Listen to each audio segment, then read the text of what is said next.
Damos gracias, hermanos, por todo este momento. Vamos a ponernos en oración. Hermanito Lester, por favor.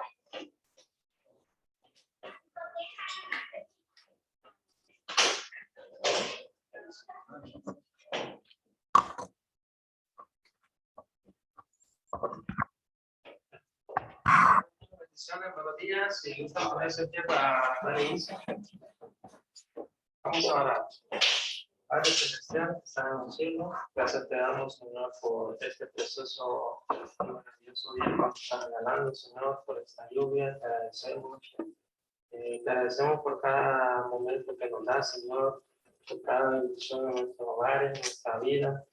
Pedimos por todo, Señor, y por lo que viene en camino, que también les ayudes a llegar con vida hacia este lugar y que pongan ahora mismo que esta clase que va a ser impartida por nuestro hermano Alejandro, que hagamos esto en nuestro corazón para que podamos aprender más de tu palabra. En el nombre de Jesús, amén. Amén, hermanos, pueden sentarse. Seguimos con el libro del apóstol Juan, el libro del Apocalipsis, hermanitos. Clase anterior estuvimos viendo Apocalipsis 1. Como introducción, recordamos que este libro al apóstol Juan se le ha revelado en el exilio de la isla de Patmos. Aproximadamente año 90 está la escritura, 90, 92, algo así, del libro de Apocalipsis. El propósito de este libro, hermanos, es animar a la congregación, a las iglesias de Asia, a perseverar hasta el fin, porque la segunda venida de Jesús es inminente. Y Apocalipsis se centra en mostrar el futuro de cómo será la venida de Cristo, de cómo será la gran bendición recibida a la iglesia que el mismísimo Jesús estableció. Entonces, hay un momento que me gusta ir analizando, que anoche me estaba reflexionando un poco, viendo el mapa y viendo cómo está establecido esto. Recuerden que esta es la región actualmente de Turquía. Si alejamos un poco el mapa para ver un poco más contexto, vas a ver a Italia de esta manera, vas a ver en la parte baja lo que es Egipto y a la derecha Jerusalén. Entonces hacemos un zoom y estamos en Turquía ahora mismo. Juan está en Patmos y si te das cuenta en el Apocalipsis capítulo 2 y capítulo 3, me dice el hermanito, más adelante, el orden donde se están nombrando las iglesias no es aleatorio, es algo que me llama la atención. Dios mismo va a nombrar a las iglesias de Asia en un orden según la forma en que el apóstol Juan se dice, según teología, según escritores, pero yo voy a hablar según la Biblia, se está escribiendo y se está mencionando en un orden muy maravilloso. Se menciona Éfeso, Esmirna, Pérgamo, Tiatira, Sardis, Filadelfia y finaliza con la Odisea. No es un orden aleatorio, es un orden que llama la atención porque es en la forma en que se visitan las iglesias, es en la forma del camino que se pueden llegar a estas iglesias. Amén. Entonces, el primer mensaje que te va a encontrar al leer ese Apocalipsis va a ser Éfeso. ¿Dónde se encuentra Éfeso? Si nos volvemos a la región de Turquía, ves que entre Patmos y Éfeso está Mileto.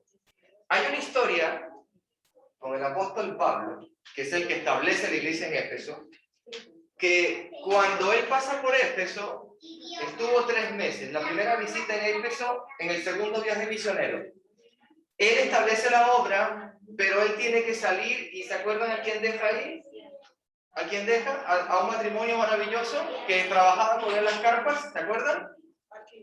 Amén. Entonces, está con ellos y los deja en Éfeso, y luego él se tiene que marchar y seguir su viaje misionero. Luego, cuando retorna nuevamente a Éfeso, que se queda mucho tiempo, me acuerdo del sermón del hermano Jorge, porque tocó a Demetrio el platero, el que hace los templecillos de la gran diosa Diana. Éfeso es donde está la gran diosa Diana, Artemisa.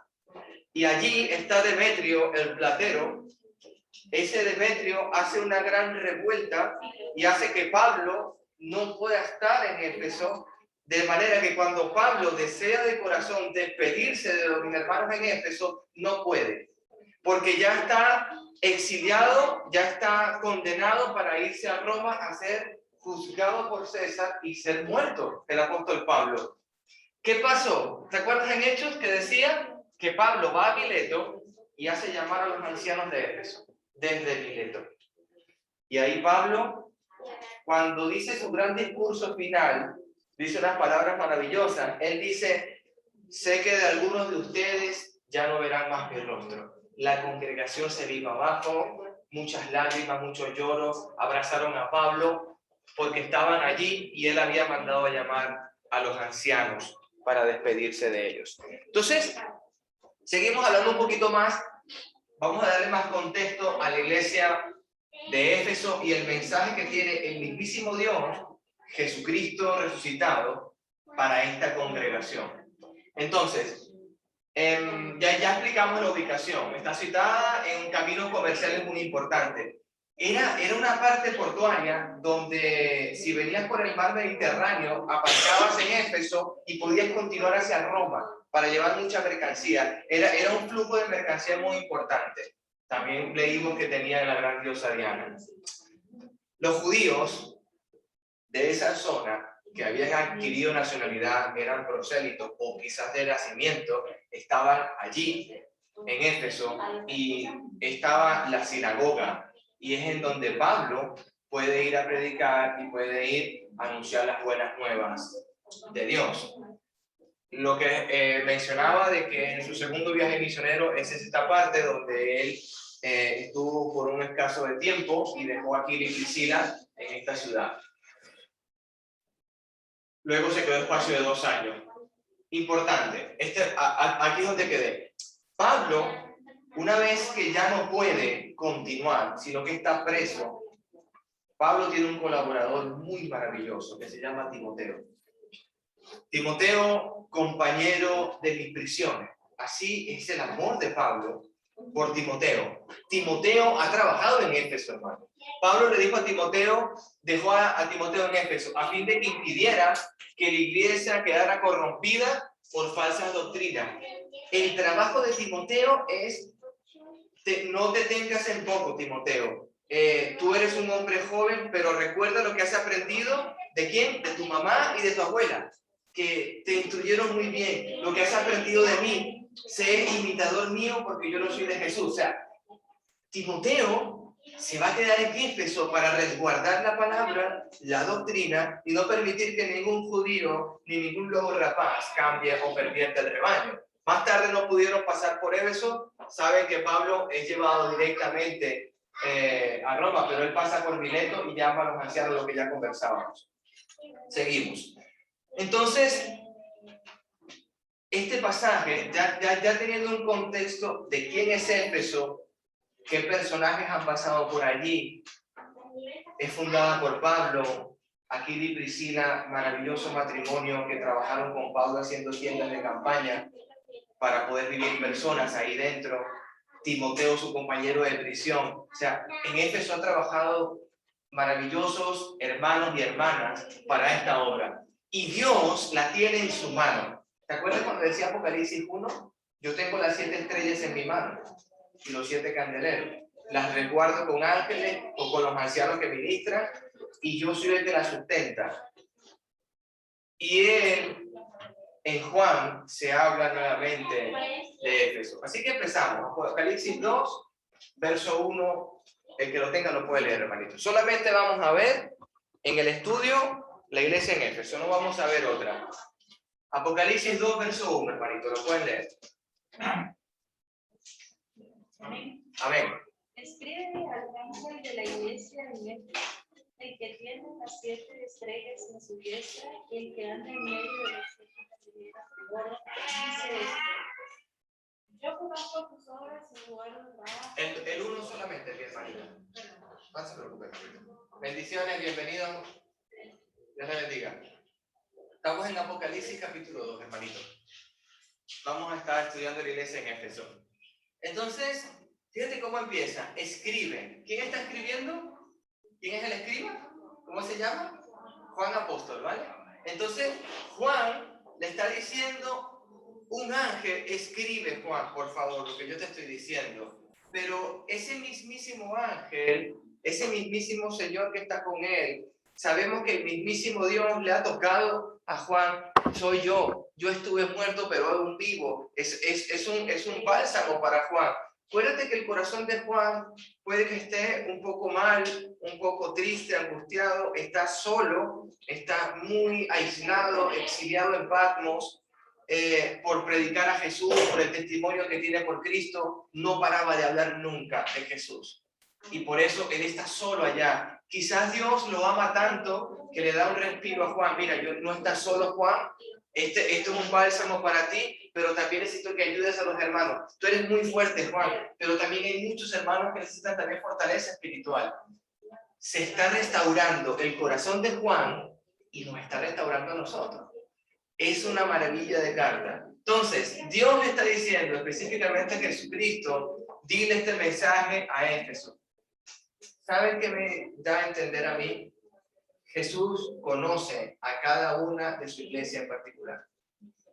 Jesús sabe a cada miembro de que hay en la iglesia en particular. Dios ha conocido desde el principio que nosotros íbamos a estar aquí. Dios ha conocido y sabrá a dónde nos va a tener en el día final con Él. Amén. Entonces, este es el mensaje de aquel que tiene las 7 estrellas en la mano derecha. Si lees Apocalipsis 1, me voy al libro de Apocalipsis 1, el último versículo.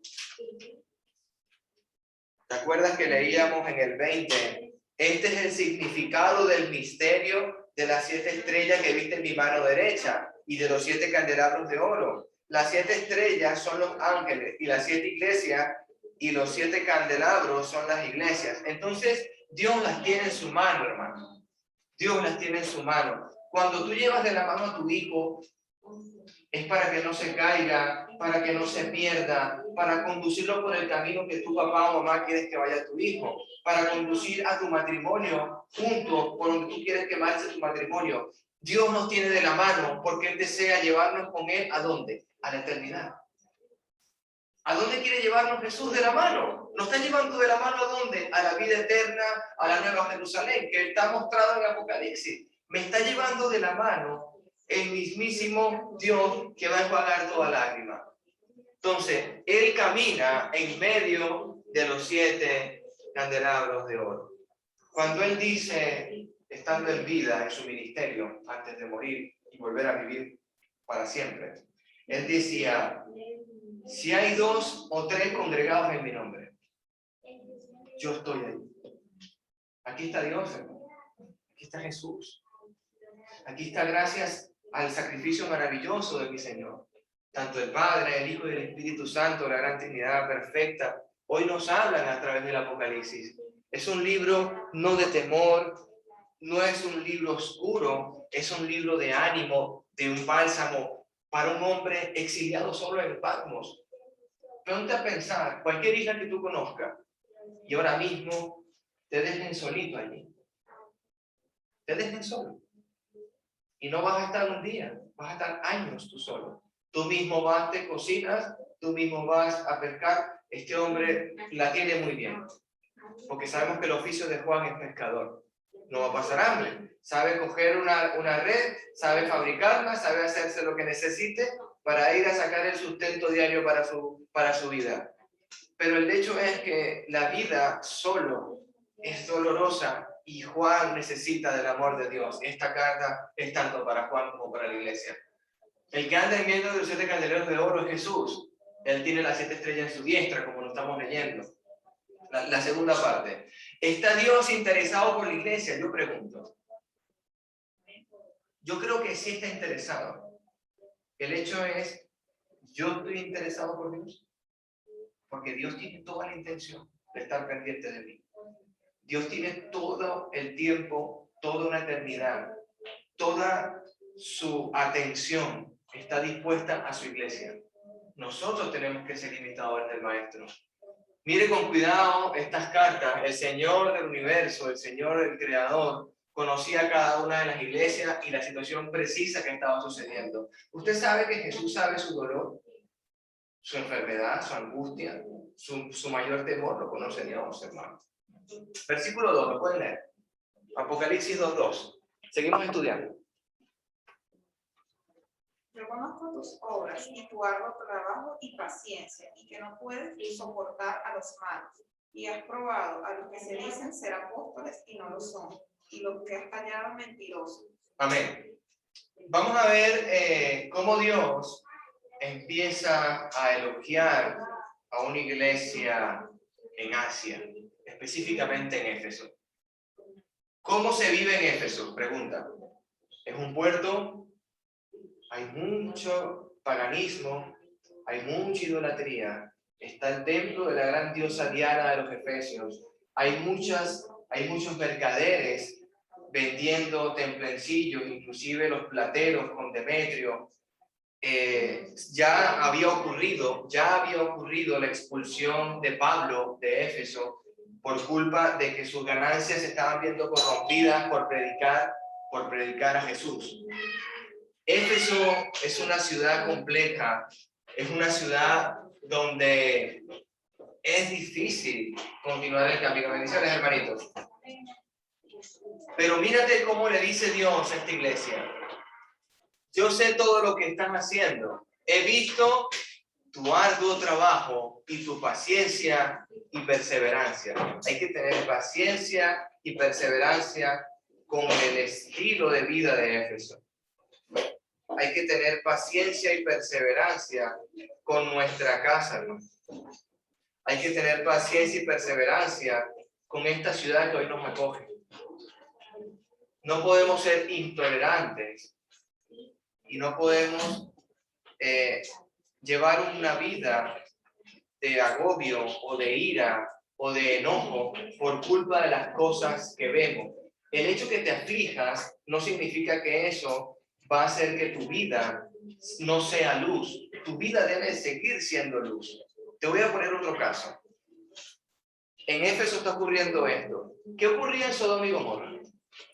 El mayor pecado que hizo que llegara a Dios ese olor no fragante, que llegó a la presencia de Dios, la intolerancia, el pecado, fue lamentablemente el homosexualismo y la inmoralidad sexual, las vanidades. Y Lot, el justo Lot, no vivía enojado con su casa, no vivía siendo tinieblas para su casa.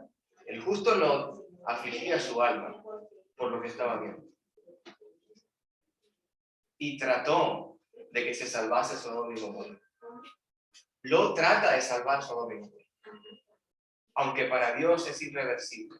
Pero Lot, Señor, ¿vas a aniquilar si ves a 50? ¿Te acuerdas? ¿Vas a aniquilar si ves a 10? ¿A 5? ¿A 1? Fíjate el corazón de Lot.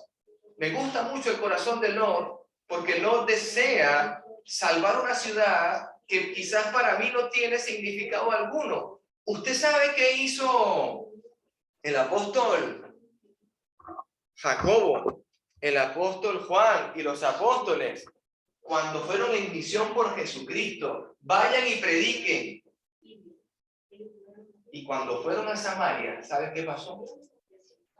¿Saben qué pasó? No los dejaron. Aquí no van a entrar ustedes, porque judíos y samaritanos no hablamos.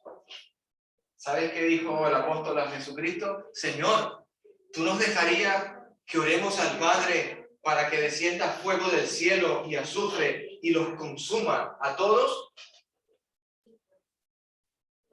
¿Sabes qué respondió Jesús? No, yo no voy a permitir que tú ores de esa manera. No.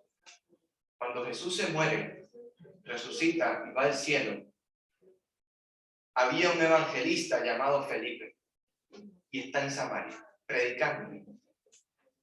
Y en Samaria se convierten muchos al cristianismo. ¿Oído lo que estoy hablando? Y luego Felipe, como no tiene poder del Espíritu Santo para imposición de manos, no lo tiene solamente los apóstoles, mandan a llamar a Pedro, a Jacobo y a Juan. Mira, vengan a la aldea de los samaritanos que han creído en el Señor. Yo no me puedo imaginar el pensamiento de los apóstoles. Yo cuando estuve con Jesús le pedí que descendiera fuego del cielo y los consumiera. Menos mal que Dios puede ver más allá de mi vana petición, de mi pensamiento oscuro, de mi poca sabiduría, porque mi sabiduría, Proverbios, es como trapo de inmundicia delante de la sabiduría de mi Señor. Menos mal que Él no permitió esas cosas. Y se convirtieron samaritanos al cristianismo. La intolerancia. Por eso es que dice, yo conozco tu arduo trabajo y paciencia. Vamos a orar para que en Éfeso descienda fuego del cielo y consuma esta ciudad de paganos. Porque están los templecillos de Diana, está la gran diosa Artemisa, la de la fertilidad, la que si ves la escultura y la mitología griega tiene muchos pechos. Es algo que quizá, inclusive si me voy más a la mitología griega y sus cultos paganos, porque hay libros, acuérdate, cuando en Éfeso los cristianos se convirtieron de su maldad, cogieron los libros oscuros de magia negra, como dice el libro de Hechos, y los quemaron. Y el total del dinero eran miles de euros, 18.000 y pico de kilos de plata. Lo dice el libro de Hechos. ¿Qué hubiera pasado? No, es que ya vamos a que descienda fuego del cielo. Si pensamos como pensaban quizás en el momento los apóstoles erradamente, no son elogiados por esto. La paciencia y la perseverancia que está viendo Dios es en vivir en un mundo de tiniebla y yo tratar de ser luz. Usted es luz, usted es sal. Traten de alumbrar a Madrid. Tratemos de sazonar un poquito las calles de Madrid. Qué maravilloso es salir por una calle y saber que tú estás alumbrando en un lugar oscuro. Qué privilegio es saber que donde yo vaya pisando mi vida, sea cualquier país latino, sea cualquier ciudad de España o donde yo me encuentre, sé que mi candelero y mi luz es de Dios y yo no la voy a apagar. Porque estoy viendo perversidad, porque estoy viviendo en un mundo perverso. Yo le comentaba a mi hermano por teléfono, estoy en un ambiente laboral tóxico, pero no quiere decir que voy a orar, que ojalá que los voten a todos, porque son tóxicos. O voy a orar a Dios para que ellos les pase algo y se den de baja. No, hermano. Tienen hijos y familia. A la cara de una persona que habla mal, a la cara de una mujer que se expresa mal, hay niños de por medio, hay abuelos, hay una hermosa familia. Y él mismo, citando la cruz, Padre, perdónalos porque no saben lo que hacen. Citando la cruz, citando a mi Señor Jesús. Seguimos. ¿Qué más dice? Has puesto a prueba a las pretensiones de esos que dicen ser apóstoles, pero no lo son. Hay personas que tratan de ser apóstoles y no lo son. Sí. ¿Cuántos apóstoles seleccionó mi Dios? 12. Y inclusive, cuando el hijo del maligno, como lo decía mi Señor Jesús, cuando el Judas Iscariote dejó que Satanás entrara en su corazón, por 30 monedas de plata entregó a mi Señor Jesús con el peso de la muerte, el peso de Judas. Entonces yo veo que ni siquiera los apóstoles dijeron, no, vamos a elegir a Matías. No, ellos nosotros no sabemos quién es el apóstol de Dios. Que Dios decida entre Matías y Barsabás. Yo no sé quién va a ser. La suerte cayó sobre Matías, solamente lo eligió Dios. No hay más. Los elegidos por Dios. Sabemos que Pablo, el abortivo, así se llama él. Yo como un abortivo, de los más pequeñitos, no me considero apóstol de Dios, pero él me nombró a mí para hacer un trabajo al pueblo gentil. Si usted quiere estudiar sobre el pueblo gentil y griego y de nosotros, el apóstol Pablo está muy bien para usted.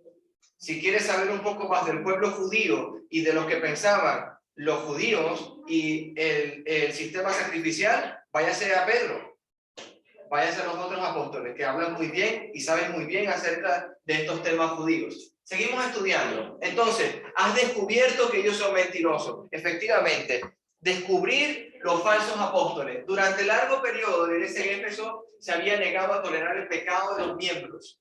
Esto no es fácil en una ciudad caracterizada por sus prácticas sexuales, como estábamos hablando. había una adoración pagana e idólatra, hermano.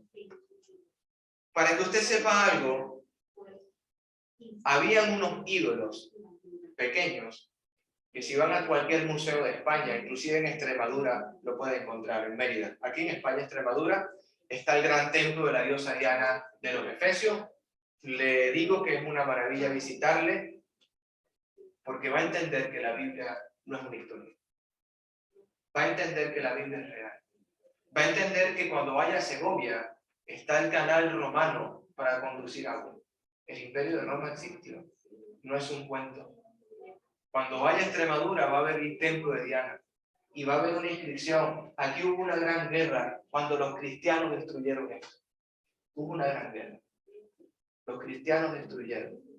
Para el mundo los cristianos destruimos. Pero para Dios el cristiano construye y edifica sobre un fundamento que se llama Cristo. Nosotros somos piedras y somos edificadores. El hecho que yo diga, no está bien adorar a nada que no sea mi Dios todopoderoso, no quiere decir que estoy destruyendo. Para el mundo yo destruyo, pero para mi Señor estoy edificando.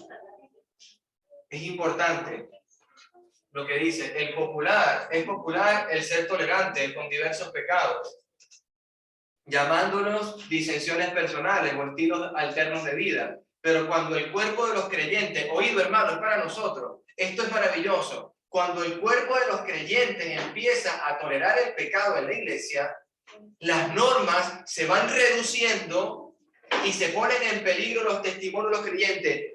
Pablo dejó a Timoteo en Éfeso. No permitas que perviertan la doctrina de Dios. No te tengas en poco, Timoteo. Tu juventud, no te olvides de lo que aprendiste de tu mamá y de tu abuela, lo que has aprendido de mí. Cuidado. El testimonio es importante. Recuerden que la aprobación de Dios es infinitamente más importante que la aprobación del mundo. Bienvenido, hermanito Jordi. Este bendiga, hermanito. Necesitamos tener la aprobación de Dios, hermano.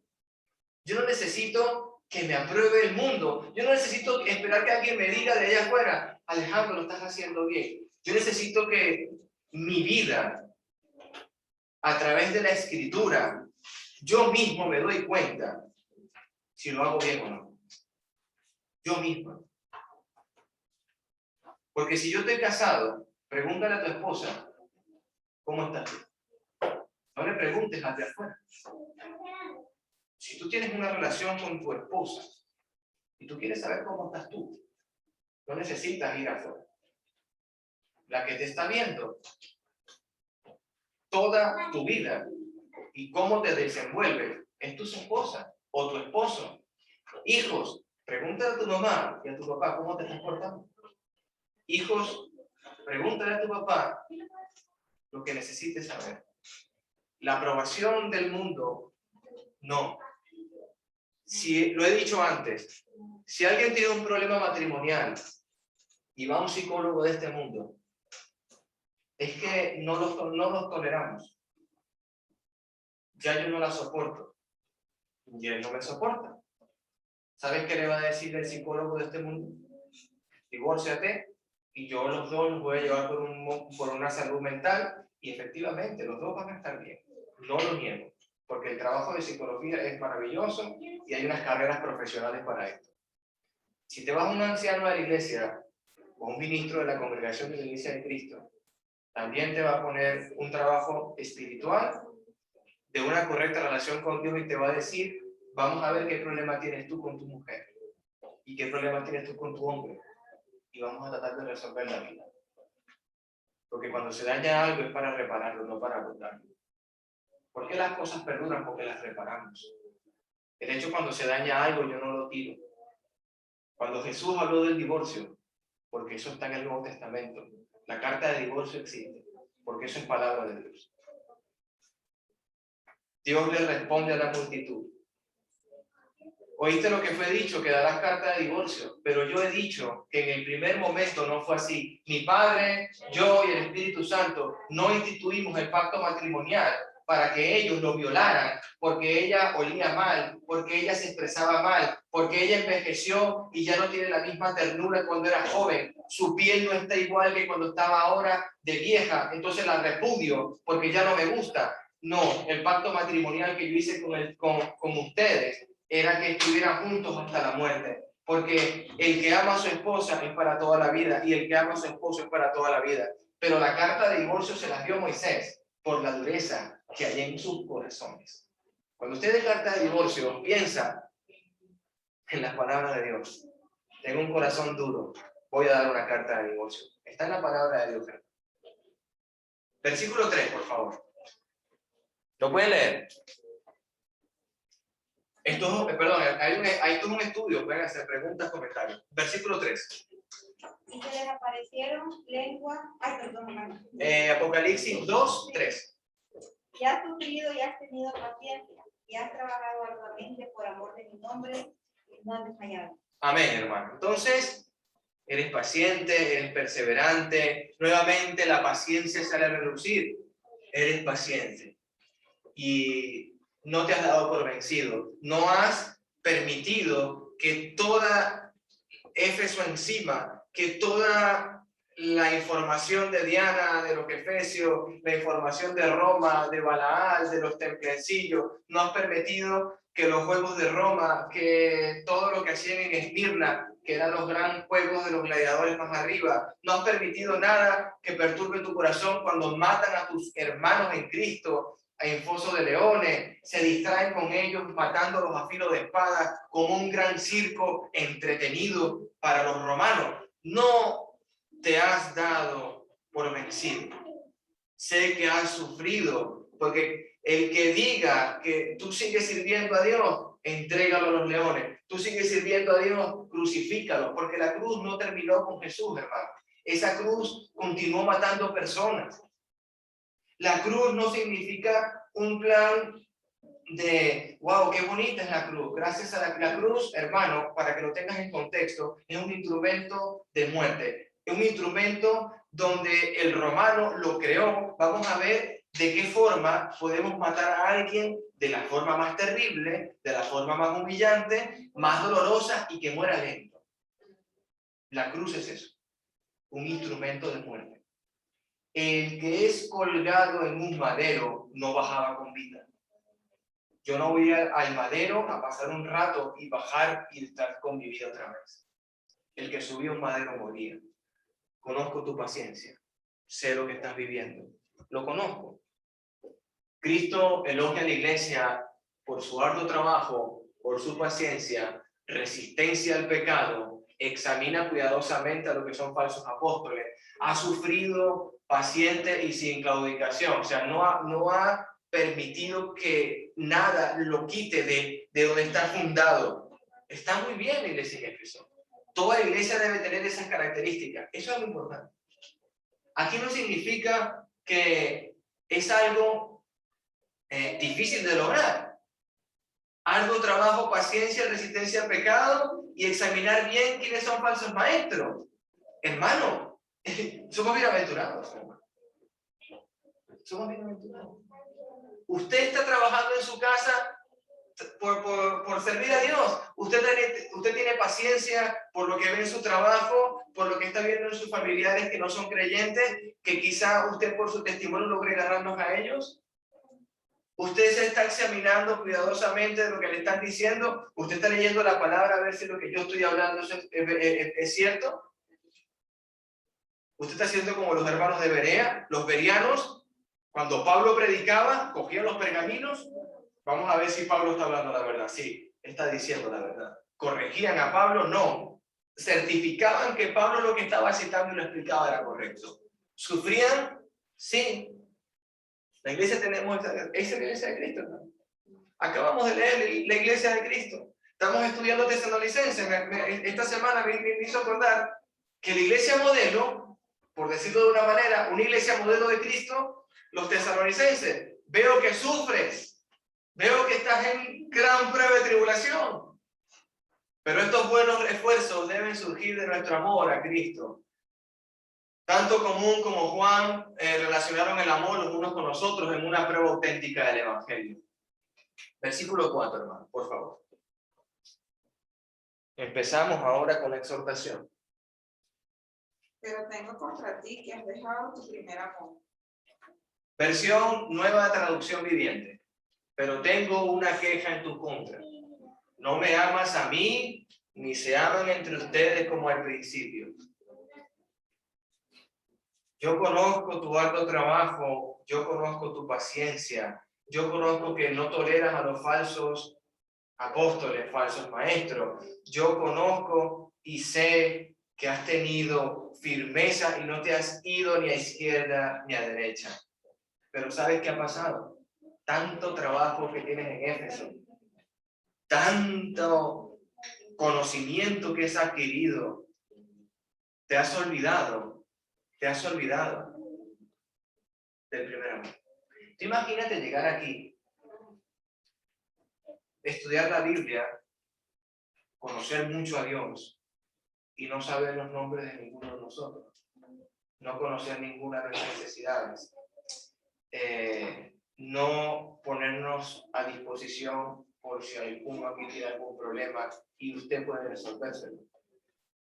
No somos una familia, sino que somos personas que nos congregamos a estudiar de Dios, a predicar el Evangelio, a hacer luz, pero nosotros no nos conocemos como familia.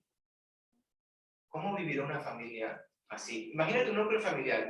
Te voy a llevar a una casa. Tienen una casa, papá, mamá, hijos.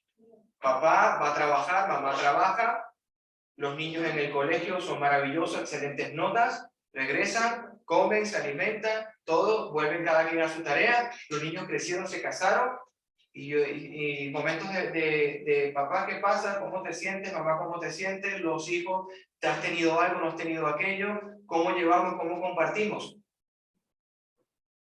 Se olvidaron. El trabajo, el trabajo, el trabajo. El evangelismo, el evangelismo, el evangelismo. Hermano, nadie entiende que el primer ministerio de un cristiano es su casa, hasta que lo predicamos, o quizás hasta que vemos a un hermano cercano.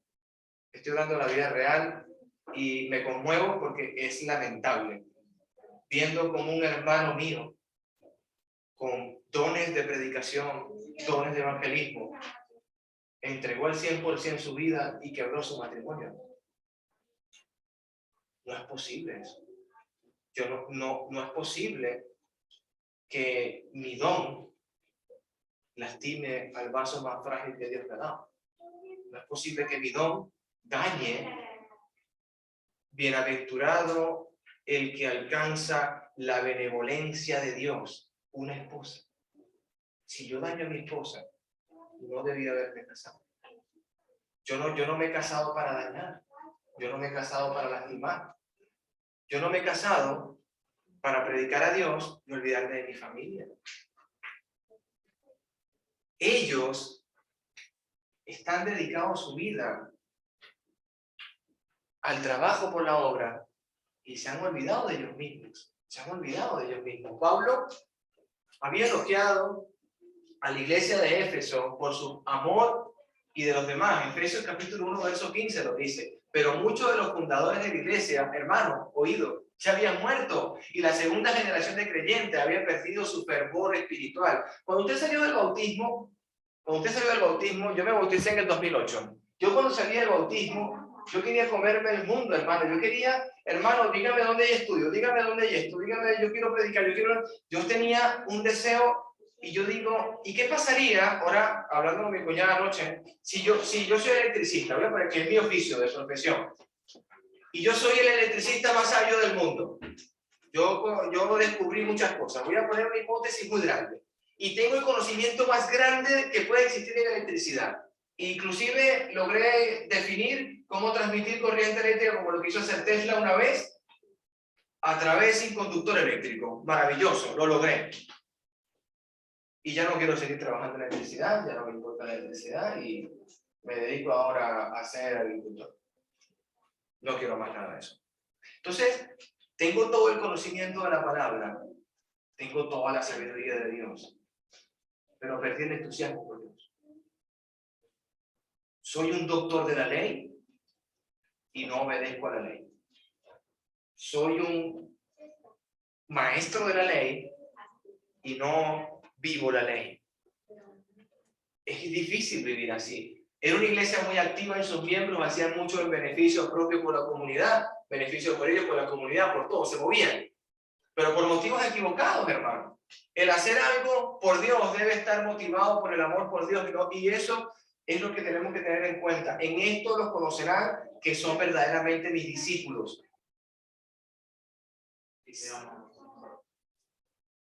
Hermano, si no hay amor en esta iglesia, no vayamos todavía a predicar. Porque yo no puedo, si ya le doy la palabra, yo no puedo ir afuera. Vengan a conocer del amor de Cristo. Y yo vengo aquí y yo no sé, mi hermana Vanessa, cómo está. Yo sé que ella está hoy en su corazón en una paz porque está adorando al Señor. Y hoy ha tenido maravillosas noticias en la semana. Y bienaventurada, hermanita. Y realmente Dios ha respondido a la oración. Estoy contento por usted. Y realmente, si nosotros no nos conocemos como una familia, en vano todo esto. Yo no puedo amar si no conozco. Yo no puedo amar a Jesús si no lo conozco. ¿Sí, hermanito Jorge? Estos puntos son los que realmente me hacen ver más la grandeza de Dios. Porque en pequeños detalles como Dios se manifiesta. Vemos que mucha gente enseña acerca de esto, de cómo elogia la iglesia de Éfeso. Pero se quedan ahí nomás. Y luego hay que continuar. Pero luego cuando dice pero, y cuando existe el pero, es que hay algo que está mal. Y en esos pequeños detalles cuando debemos de darnos cuenta también nosotros hoy en día. Pero hay algo que estamos haciendo mal. Y los detalles que Dios tiene para con nosotros, cómo enfoca los errores que hay, las cosas que nos hacen falta todavía. Y se nos está diciendo a Él. Así es. Y es ahí donde nosotros estará alerta, hermano. Yo creo que como cristianos debemos ser muy detallistas, hacer esto, pero sin dejar de hacer aquello. Me hiciste acordar de algo. El apóstol Juan escribe las cartas, primera, segunda y tercera que ya estudiamos. Juan dijo, con salutación final, hermano Gallo, por favor, salúdame a los miembros. No, salúdame a cada uno en particular. Dile que a este lo quiero, dile que a aquel, me acuerdo de él, sigo orando por él. Juan conoce a los hermanos.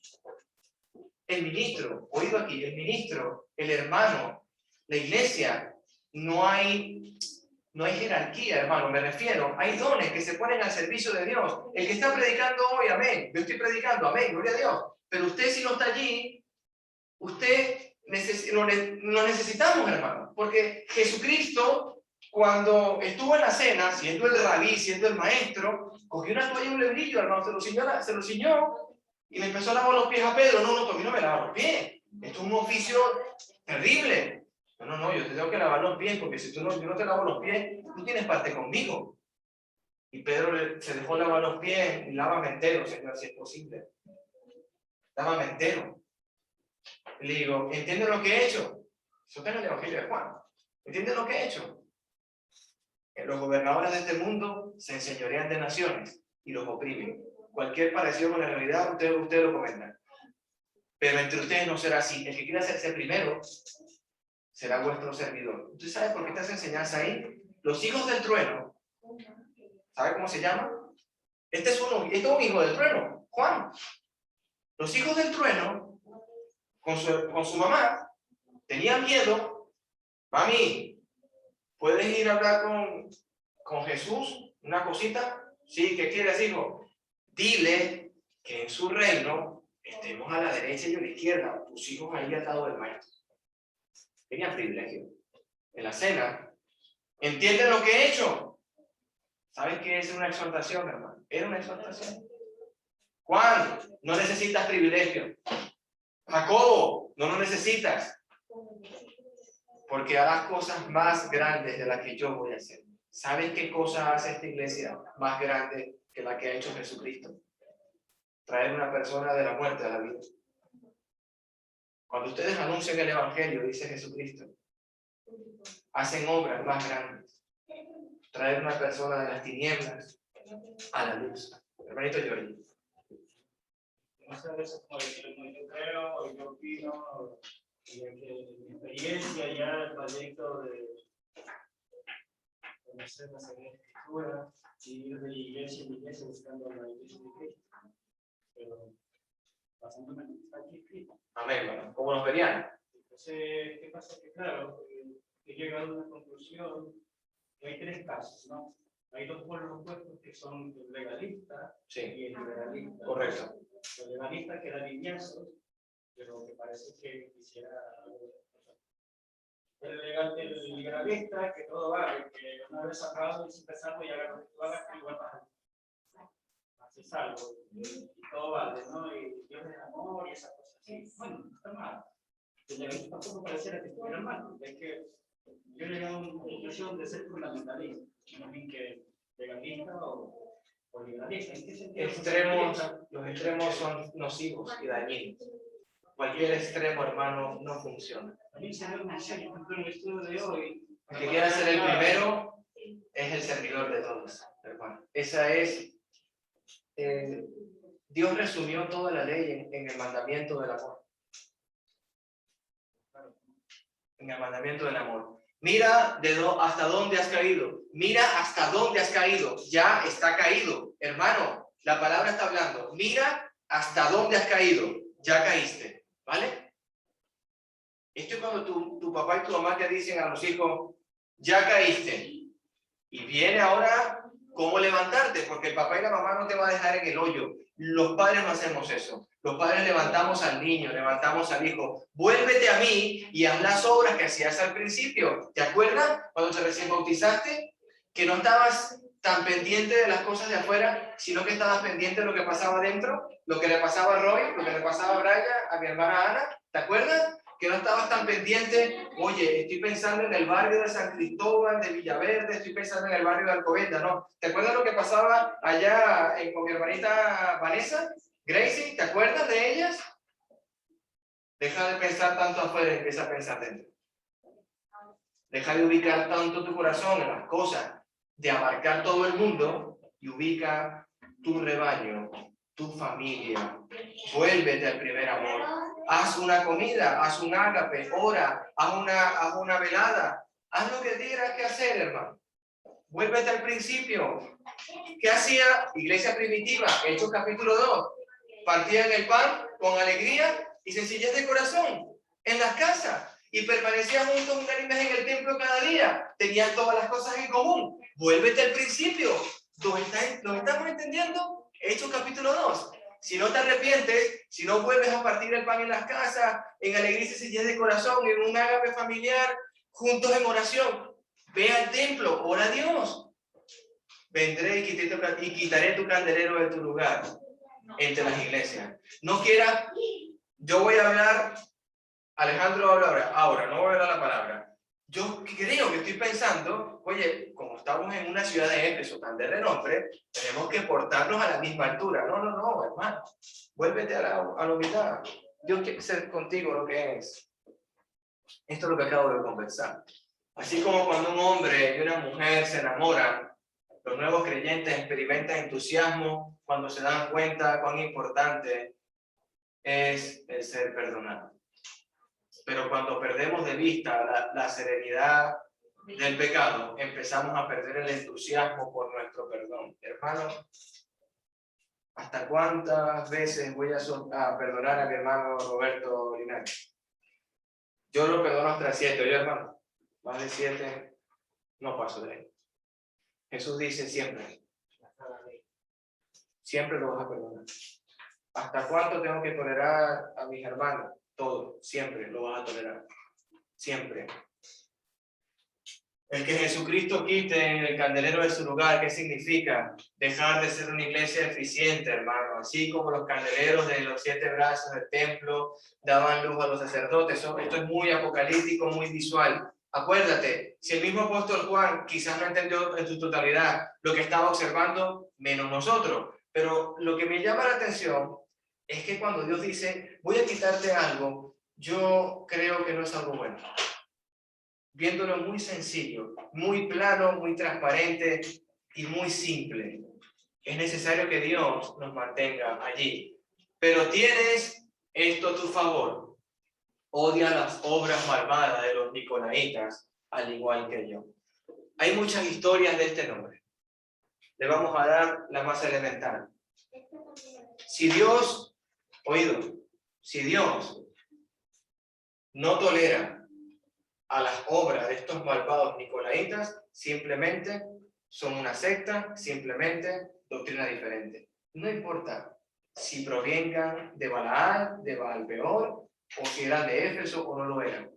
No los tolera Dios, y los de Éfeso tenían esto muy claro. Quizás de ellos habían los falsos apóstoles, quizás de ellos había mucha escritura. ¿Qué es lo que vengo aquí? Los nicolaitas eran creyentes, supuestamente, que eeran acomodados a su fe sin fin de disfrutar algunas de las prácticas pecaminosas de la sociedad. Es decir, lo que llaman hoy el ecumenismo. Ecumenismo es lo que dijo mi hermano Giorgi, que te acepto como eres y Dios te ha perdonado. Si tú eres adicto a la droga, adicto al alcohol, si tú eres un maltratador, no importa, tú puedes seguir tu vida de adicto, de alcohólico o de maltratador, Dios te ama igual y te ha perdonado y irás al cielo.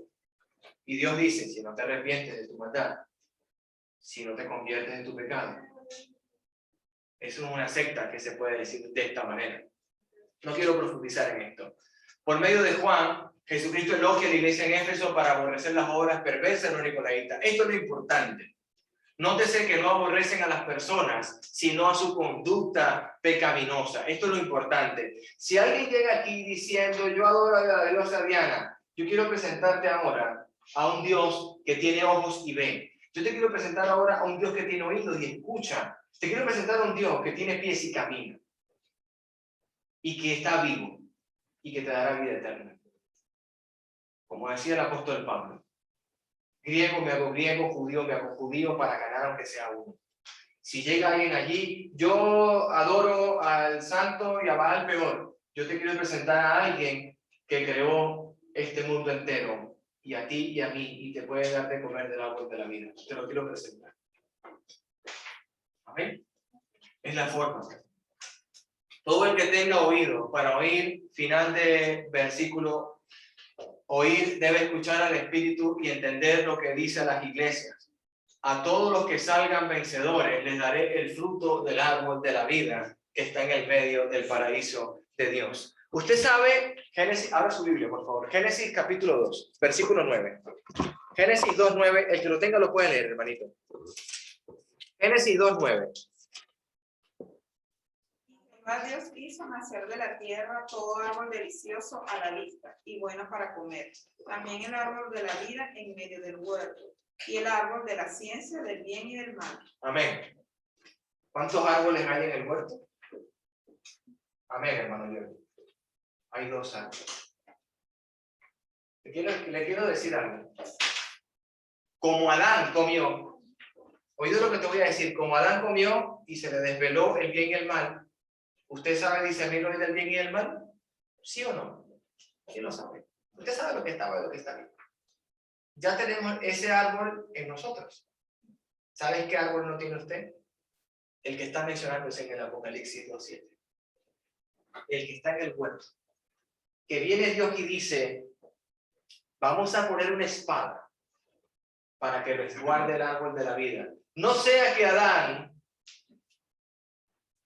ya sabiendo el bien y el mal, venga y coma del árbol de la vida y se haga como uno de nosotros. Vamos a expulsarlo del huerto del Edén y pondremos una espada y vamos a vigilarlo y no permitiremos que nadie entre. Pero ahora la cosa cambió. El gran sacerdote, Rey de Reyes Jesucristo, dijo, ¿te quieren vencer? Ese árbol que mi padre y yo una vez custodiamos, ese árbol que una vez mi papá y yo y el Espíritu Santo no permitimos que nadie comiera. El que cree en Jesús y se bautice para perdonar sus pecados puede comer de ese árbol. ¿Sabes qué hace ese árbol en tu vida?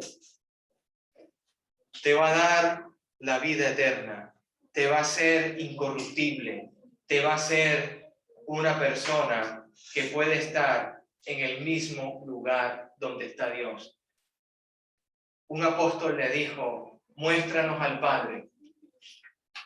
Tanto estás conmigo y no lo has visto. Yo soy en el Padre y el Padre está en mí, dijo Jesucristo. Es una maravilla. Hay que vencer, hermano. Hay que vencer. Significa estar victorioso en el crecer cristiano, perseverar, permanecer fiel, vivir como como uno que sigue a Cristo. El vivir así atrae consigo grandes recompensas. Apocalipsis 21:7 lo dice. Y el fin de todo esto es la nueva Jerusalén, Dios enjuagando toda lágrima. Aquí está el árbol, lo que acabamos de leer, el árbol de la vida, el árbol maravilloso. Es una maravilla, hermano, entender y comprender cómo la iglesia en Éfeso, viviendo en una ciudad portuaria de grande comercio romano, de unos templos de Artemisa, con mucha templencillo, mucha idolatría, estaba la iglesia allí, estaba trabajando fuertemente. Pero lo que más me encanta, hermano, es que cuando la iglesia cree estar haciendo lo correcto, llega una carta y tocan a la puerta. Mira, esto lo manda el apóstol Juan. Y yo no me imagino el bálsamo, porque si a mí en la iglesia de Cristo de Madrid, Pacífico, me acaban de decir esto, tú imagínate, ahora en Éfeso, y no habíamos leído esto, por favor imagínate. Y a mí me dicen, empieza a pensar en tu primer amor, y yo lo empiezo a ver a cada uno de ustedes, y yo voy a decir, ¿qué estoy haciendo yo tanto afuera y no disfruto de mi familia? ¿Qué estoy haciendo yo tanto queriendo abarcar tanto y no los abrazo ni siquiera a ustedes? ¿Se entiende? El primer amor es la familia, nosotros. Si nosotros estamos firmes y sólidos, que vayan llegando, amén. Ya voy a abrazar a mi hermanito, no sé cómo se llama. Ya le daremos la bienvenida. Preguntas, hermanos, comentarios.